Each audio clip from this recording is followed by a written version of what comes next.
Dizem que a arte teatral, as artes cênicas em geral, é a única arte que não pode ser regravada, refeita. Ela tem que ser ao vivo, e é verdade.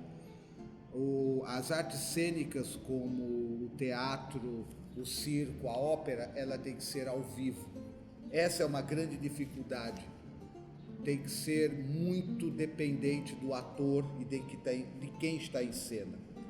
Eu fui convidado, meu nome é Augusto Ferraz, eu fui convidado por Rose Brito, do Centro Cultural Banco do Nordeste, em fevereiro, março de 2014, a fazer uma exposição, um levantamento e uma exposição sobre a história do teatro em Sousa.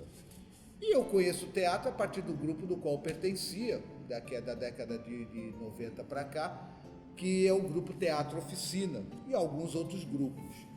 Mas eu aceitei o desafio e fizemos uma exposição. Essa exposição foi inaugurada em 26 de abril de 2014 e eu olhando a exposição, certo dia, eu disse para mim mesmo, isso não pode ficar assim, isso tem que ficar registrado, porque a exposição é feita, na verdade ela foi até 10 de julho, e então eu tiraria aqueles painéis e daria fim.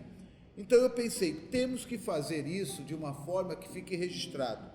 E aí me veio a ideia, com patrocinadores, amigos de empresas, entidades, e fazendo um levantamento mais profundo, rebuscado, indo no passado, cheguei a este catálogo aqui, junto com todos os colegas que auxiliaram nas informações. A Arte Teatral em Sousa, 100 anos de história. Então, a exposição gerou esse catálogo. E foi aí, junto com todos os amigos, a pesquisa em livros, a pesquisa pela oralidade, pelas pessoas que foram dando depoimentos, e vocês podem ver aí quem foi todas essas pessoas, fui vendo o quanto o teatro de Sousa foi rico, mais rico do que a música, muito mais rico. Fala-se muito na música e pouco do teatro passado. Aqui nós desnudamos essa história, nós trouxemos à tona essa história que estava encoberta. O teatro de Sousa foi palpitante, envolvente, criativo e muita luta, muito mais mesmo do que a música. Mas, Augusto, por que se fala tanto da música do passado e não se fala do teatro? Porque o teatro também era considerado pela população uma coisa frívola, feita por pessoas que não tinham o que fazer. Incrivelmente, esta era a visão do teatro pela população, pelas classes mais altas e principalmente pelas mulheres. E nós temos a primeira referência de teatro em 1909, com a Sociedade Dramática Olavo Bilac. 1909, início do século XX. A sociedade começa a fazer os seus primeiros textos, né? Há referências como Deusdete Leitão, né, que montou um espetáculo A Filha do Estalajadeiro, e a comédia O Caiporismo do Velho, com direção de Dé Gadelha. Nesse primeiro movimento teatral, não primeiro, mas o primeiro que nós temos acesso, não sabemos anterior a 1909, nós temos aí já o Ananias, o Antônio, o Apolônio Aragão, o Eládio Melo, enfim, mais ou menos uns 16, 17 atores envolvidos nessa sociedade dramática Olavo Bilac. Também temos uma referência, no mesmo período, de Julieta por Deus. Ela faz uma referência a uma peça teatral chamada Orgulho Batido, né? Orgulho Batido. Aí começa, gente, nesse espetáculo Orgulho Batido, que mal se sabe o nome do grupo, as mulheres começam a tomar conta do teatro. E nós temos o espetáculo Flor de Abril, tendo como atores, olhem só, Beatriz Gadelha, Lica Justina, Francisca Moraes, Estela Pires, Sindá Benevides, Cilinha Gadelha e um único homem, Otaviano Fontes. É aqui que começa uma história maravilhosa das mulheres sousenses que fizeram teatro e sustentaram essa arte, certo? Nestorina Abrantes vem em seguida, com 17 anos, né? O Gadelinha me deu essas informações, era a avó dele, fazendo o Livro do Senhor Juliano, um espetáculo de 1911, de Nestorina Abrantes, vocês estão vendo a foto dela aí, certo? E também ela é muito citada no livro de Julieta Pordeu, Antes que Ninguém Conte. E aqui vocês podem ver um facsimile da cadernetinha onde ela relata esse espetáculo, onde ela coloca o texto desse espetáculo com anotações, a caneta, uma cadernetinha comum, como vocês estão vendo. E aí, gente, começa o grande teatro feito pelas mulheres. Uma coisa interessante que nós descobrimos, 1975, José Américo de Almeida, nós estamos falando de José Américo de Almeida, gente, escritor, romancista, poeta, cronista, folclorista, sociólogo e advogado. Ele agradece a uma homenagem feita por Paulo Gadelha na Câmara de Vereadores. José Américo vem para Sousa, né, depois da cidade de Recife, por volta de 1909, como promotor de Sousa. E ainda não pensava ser o grande escritor, cronista, poeta, como eu já disse, da época. Apenas estava exercendo sua função como advogado, como promotor. E ele tem contato com o Teatro de Sousa e escreve no agradecimento a Paulo Gadelha pelas homenagens, e depois, em 1975, um trecho aqui da folha do agradecimento que vocês estão lendo aí, estão vendo. Participei dessa atmosfera espiritual de incentivo à inteligência, de amor às letras e às artes, inclusive o teatro. José Américo de Almeida começa a carreira dele de escritor, cronista, poeta, folclorista, pesquisador, a partir da experiência com o teatro aqui em Sousa. Isso está declarado pelas mãos dele e assinado por ele. Mas passado esse momento, nós vamos chegar em 1915. Gente, e aí vem um choque. Uma mulher chamada Petrolina Marques por Deus, tia Peté, faz uma revolução no teatro. Essa mulher foi incrível, gente, foi incrível. Ela escrevia, dirigia, concebia, montava cenários figurinos, achava o local para apresentações, porque não tinha teatro, era na casa das pessoas, da Câmara de Vereadores, aonde ali perto é o Santander, que o Santander hoje ali no Calçadão, antigamente era a Prefeitura de Sousa e logo em seguida era a Câmara de Vereadores, então ela procurava esses cantos para se apresentar. Ela fazia toda a divulgação. A tia Peté foi uma mulher que se dedicou a vida toda no teatro, certo? Sua residência, ela morava ali perto de onde era César Camarão, ali perto por trás da Igreja da Matriz, aonde tem aquela pracinha. Ela morou também em frente à Praça da Matriz mesmo, ali perto onde é a sorveteria, Que Delícia. Então ela morou por ali por perto. Pessoa humilde, vivia de ajuda, alguns parentes, mas vivia exclusivamente para o teatro. Uma casa muito humilde mesmo. Sentava numa rede, acendia um cigarro de palha, um café, uma caneca de ferro de café no tamborete, e com papéis, gente, eu tenho textos aqui, com papéis como esses aqui que vocês estão vendo, pedaço de caderneta, certo? Papéis de documentos, ela usava papéis de restos, de livro caixa, de padaria, de loja, e escrevia todos os textos dos versos. Aqui está, ó, texto de Petrolina, são centenas, o que sobrou, porque deve ter chegado aos milhares. Petrolina escrevia seus textos nessas condições e juntou um monte de mulheres, de jovens para fazer teatro. O Teatro de Sousa tem um arranque com Petrolina. Petrolina escreveu espetáculos e textos tão importantes que os circos mambembes vinham a Sousa, e antigamente os circos faziam dramatização, como todo mundo sabe, os circos vinham a Sousa e pegavam esses textos de Petrolina para encenar em outras cidades. Então ela fornecia textos para os circos, que andavam muitos por aqui. Petrolina, até a década de 50, ela trabalhou incansavelmente no teatro, certo? Pendurava lençóis nas casas, pedia lençóis e fazia o cenário bem adaptado, né? Pedia roupas emprestadas nas casas para poder fazer figurino. E as próprias meninas, às vezes, roubaram até a roupa das mães para poder ter os figurinos. Ela era uma grande dedicada ao teatro.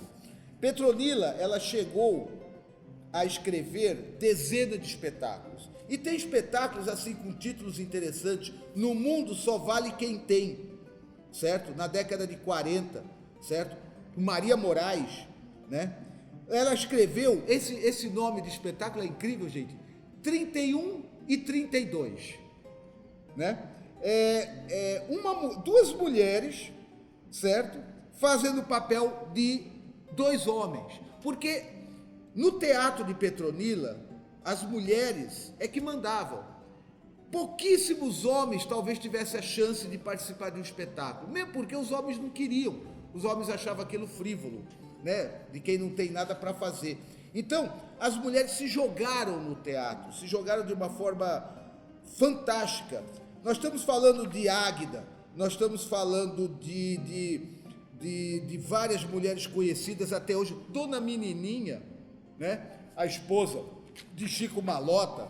Nós estamos falando de Adeilda. Eu conto aqui, vocês vão ver, 46 mulheres e 16 homens que pertenciam ao grupo de Petronila. Isso deveria ter muito mais nomes, é o que nós alcançamos, certo? Ela ainda escreveu vários hinos, ela escrevia músicas para campanhas de candidatos, certo? Ela conseguia escrever textos. Então, Petronila foi uma mulher inacreditável, certo? Com 15 anos, a Águida diz que participou de Bailado de Rosas, As Praias de João Pessoa, Virtudes Teologais, Souza Azul, A Virtude e o Pecado, enfim, são textos de Petronila. Essa mulher fez uma revolução, exigia muito no teatro. Pessoas que conviveram com ela, ainda idosos, que eu consegui conversar, diziam o seguinte: ela mandava repetir 30, 40 vezes a mesma cena, até ficar perfeita.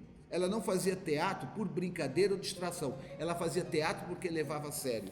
Então, se nós temos que fazer uma referência de teatro, é a Petrolina Marques por Deus. Vocês vão encontrar todo esse material dela. A Petrolina, ela fez teatro até 1954, com 65 anos, ainda trabalhando em teatro. Agora, gente, vejam as condições da época. Teatro era mal visto pela população, né? Não tinha as condições que nós temos, como falamos hoje, feito por mulheres e sendo desprezado pelos homens. E ela fez teatro, certo? Tocava violão, escrevia músicas e melodias e ainda, gente, fazia artesanato. Era multifacetada essa mulher, era incrível. Tem umas fotos dela. E tem uma história que eu deixo contar, porque o resto vocês vão poder falar sobre Petronila, mas eu deixo contar essa historinha. O sobrinho dela teve como morto, e foram fazer o velório, foram caminhar para o cemitério, né? Aqui da praça, por dizer, da Praça do Bom Jesus, da Praça da Matriz, até o cemitério, certo?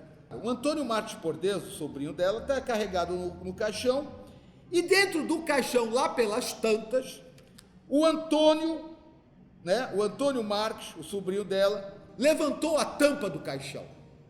Foi aquele negócio, soltaram as alças do caixão, o caixão caiu no chão, corre para lá, chamaram Eládio Melo, e Eládio Melo deu um diagnóstico muito preciso. Ele disse: tá Vivinho da Silva. Pronto. E aí, o Antônio, sobrinho de Petronila, que passou por essa experiência de morto e não morto, já quase sendo enterrado, passou a ser chamado Antônio Já Morreu. Então, essas histórias maravilhosas vocês vão ver dos bastidores. O que Petronila e Fernanda Montenegro têm em comum? Vocês vão ver isso. Para encerrar essa parte de Petronila, porque é maravilhosa. No filme Central do Brasil, Fernanda Montenegro faz o papel de muitas mulheres faziam, que escreviam as cartas para aqueles que não sabiam ler e escrever, que vinham do Nordeste e queriam se comunicar com a família. Então ela escrevia as palavras, a pessoa ia ditando, ela botava dentro do envelope e despachava pelo correio. É interessante, gente, que Petronila fazia a ponte daqui para lá. E não é no filme, é na vida real. Ela escrevia cartas ditadas por gente daqui de Sousa que queria se comunicar com seus iguais, seus parentes lá no sul do país. Essa é uma coisa em comum entre Fernanda Montenegro, filme, ficção, e Petronila na realidade.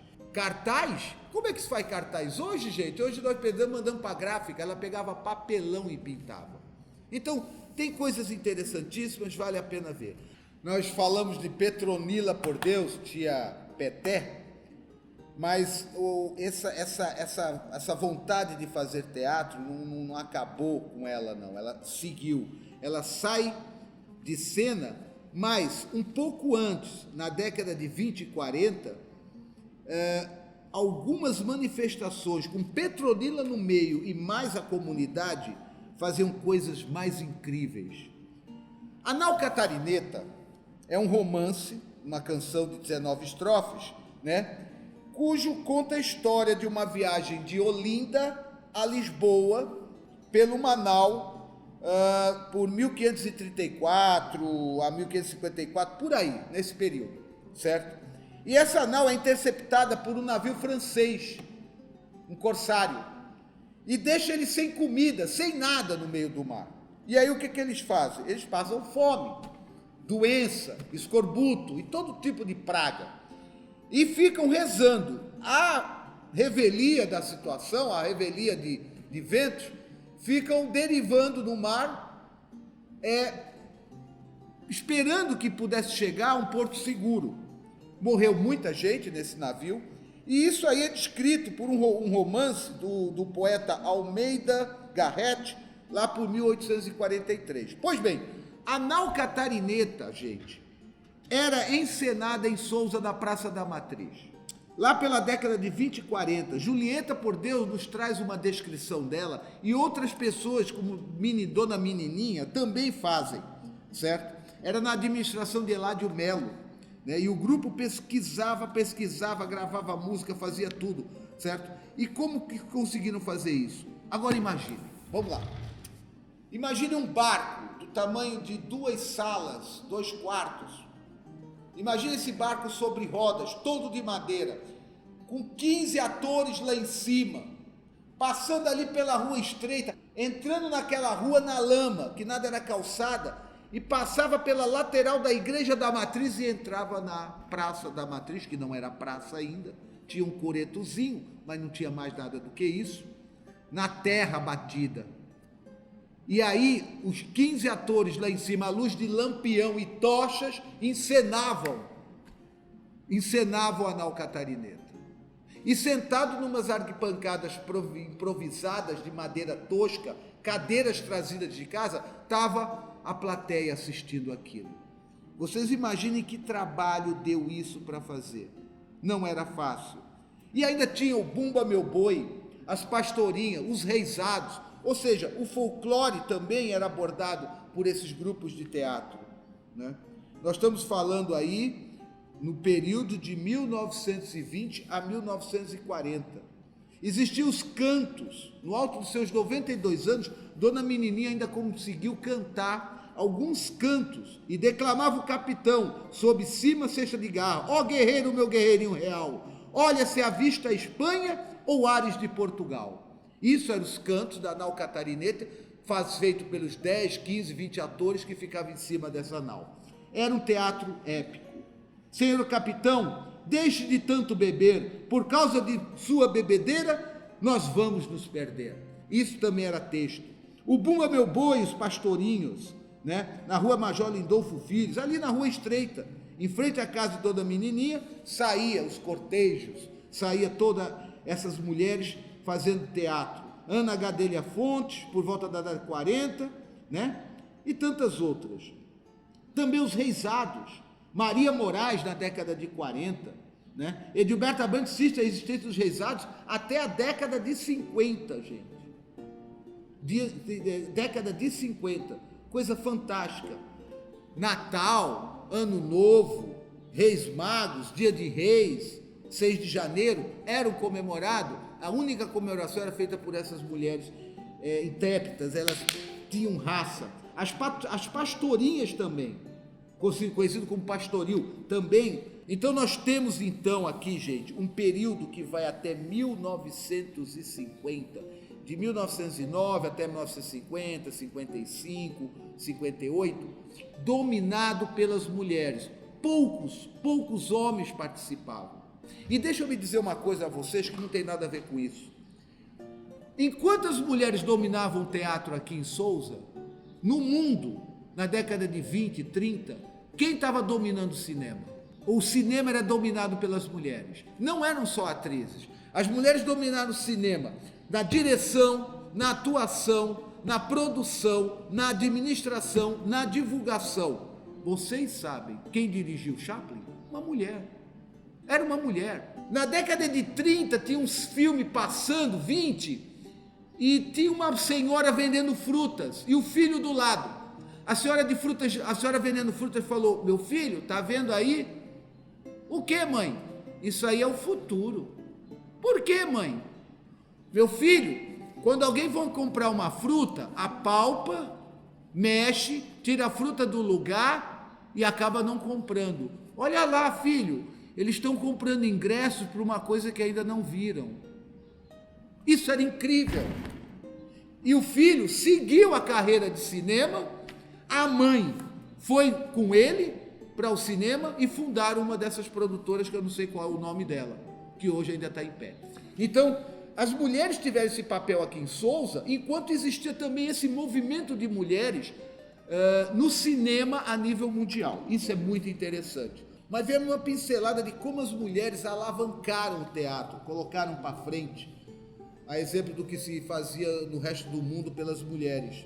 Então nós tivemos aí a Marli Oliveira, a Otaviana, a Anistina, né? A Emília, a Criseuda, a Anitta, a Natilde, a Águida, enfim, todas as mulheres envolvidas. Nós estamos falando aí de 40, 50, 60 mulheres, até a década de 50 fizeram o grande teatro de Sousa. As duras penas, é verdade, sem as condições que eu já lhe falei, sem as condições que nós temos hoje, na mais difícil batalha. Mas aí, os homens, a partir da década de 60, começam a ver que o teatro não é tão frívolo. E o teatro começa a empolgar os homens. E os homens, ainda jovens, das suas escolas, começam a se apaixonar pelo teatro. E surge o TAI, Teatro de Amadores do Interior, já com seu espetáculo As Mãos de Eurídice, certo? Gadelinha e outras pessoas nos contam, né, que neste grupo estava o Francinaldo, João Batista Crispim, o Francisco Queiroga, Dr. Titi, conhecido como Dr. Titi, entre outros. Em 1961, eles estão trabalhando no Colégio 10 de Julho, fazendo teatro, né? Textos feitos por Tota Matos, já falecido, né? Dando redação final, né? Nós temos aí então o TAI, Teatro de Amadores do Interior, com registro, inclusive, gente, no cartório de Chico Malota. Começa o teatro a tomar um fôlego, inclusive jurídico, né? Existindo não só de fato, mas de direito. O Capitão e a Cabra, através de uma pesquisa da Biblioteca Beneficência Dr. Silva Maris, também é encenado, certo? Com Gadelinha na direção. Os ensaios eram no antigo Círculo Operário, aquele Círculo Operário, ali na Praça da Matriz, ali na esquinazinha, perto do patamar da igreja, né? Muitos espetáculos encenados lá, o grupo saía vendendo ingressos, e era encenado e apresentado naquele espaço, tinha um palcozinho, né? Então estava aí. Eram 4 apresentações de Sousa, eles iam para o Lastro, Santa Cruz, São Francisco. O Teatro de Sousa já começava a sair das fronteiras do município e para outros municípios. Inclusive, certo? Tínhamos um ator chamado Caputim, né? Caputim, que era funcionário das casas pernambucanas. É interessante, eram funcionários públicos, estudantes, trabalhadores em empresas que faziam teatro. O teatro passa a década de 60 apresentando seus espetáculos e encerra suas atividades lá pelo final da década de 70. Não é como Petronila, como o grupo dela que ia se alternando, que ficou quase meio século trabalhando teatro, mas já houve uma efervescência como está aí, né? Já por jovens, já por homens. E segue-se. As mulheres não deixaram barato, não. As mulheres voltam com força em 1970, e aí, sobre a direção de Ana Lúcia Gadelha, né? Ana Lúcia Gadelha, e um paiol de meninas maravilhosas, certo? Desbravadoras, elas fundam os Dramas das Meninas da Rua Estreita. Aquela rua estreita que eu falei ali, aquela rua estreita onde tem a ótica de Zé Ivo. Pois bem, o grupo começa a montar com Célia Pires, Niura, Denisa, Ana Maria, a Sueli, a Ana Coeli. Então essas meninas, vocês estão vendo as fotos ali em cima de caminhonete e o local onde elas faziam as suas encenações, elas faziam ingressos em papel colchê para vender, né?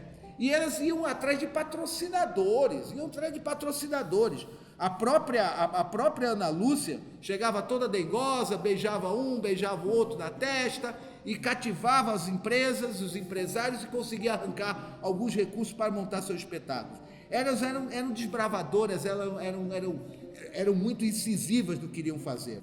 Então elas tiveram um papel muito interessante, muito importante no teatro, não na época de Petronila, já na década de 70, mas elas continuaram essa participação das mulheres entre os homens, como eu falei, no TAI, Teatro de Amadores do Interior. Segue-se ao grupo os dramas das Meninas da Rua Estreita, que era encenado no Círculo Operário, ora na casa de Dona Menininha, ora numa casa de alguém que tivesse uma frente ampla, que pudesse botar umas cadeiras. Ainda não existia teatro mesmo como nós conhecemos, né? Seguiu-se então o TES. Já vamos entrando na década de 70, já vai saindo o grupo de Ana Lúcia, os dramas das Meninas da Rua Estreita, o nome do grupo delas, né? Que inclusive encenavam na garagem do antigo Souza Ideal, que era ali na Praça da Matriz também, certo? Entra o TES, Teatro Estudantil de Souza, um novo impulso no teatro, com um novo grupo de jovens, né? Esses jovens estavam trabalhando em 1971, né? Destaca A Morte de Tiradentes como espetáculo, né? Com João Luiz, Veriano, o José Fernandes, Chiquinho Cartacho, ainda conhecido, né? E fez inclusive o espetáculo Julgamento de Cristo.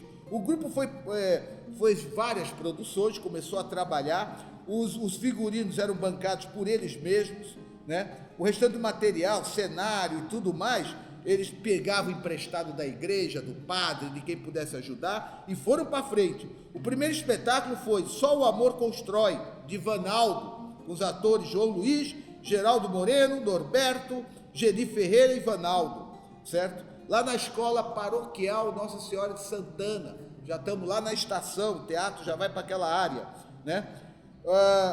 Outros fizeram apresentações fora de Souza, foram em frente, eles foram em frente, né? Dura Lição foi um texto de Vanaldo também. Enfim, todos esses espetáculos foram impulsionados pelo TES, Teatro Estudantil de Souza, ainda jovens, ainda estudantes, né? Nós temos aqui Didi, Gilberto, Chiquinho, Vanaldo, em foto que vocês podem ver aí.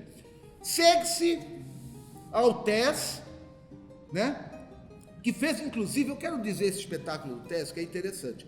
Eles resolveram fazer um espetáculo que é referência ao desembarque da Normandia na Segunda Guerra Mundial, o dia D.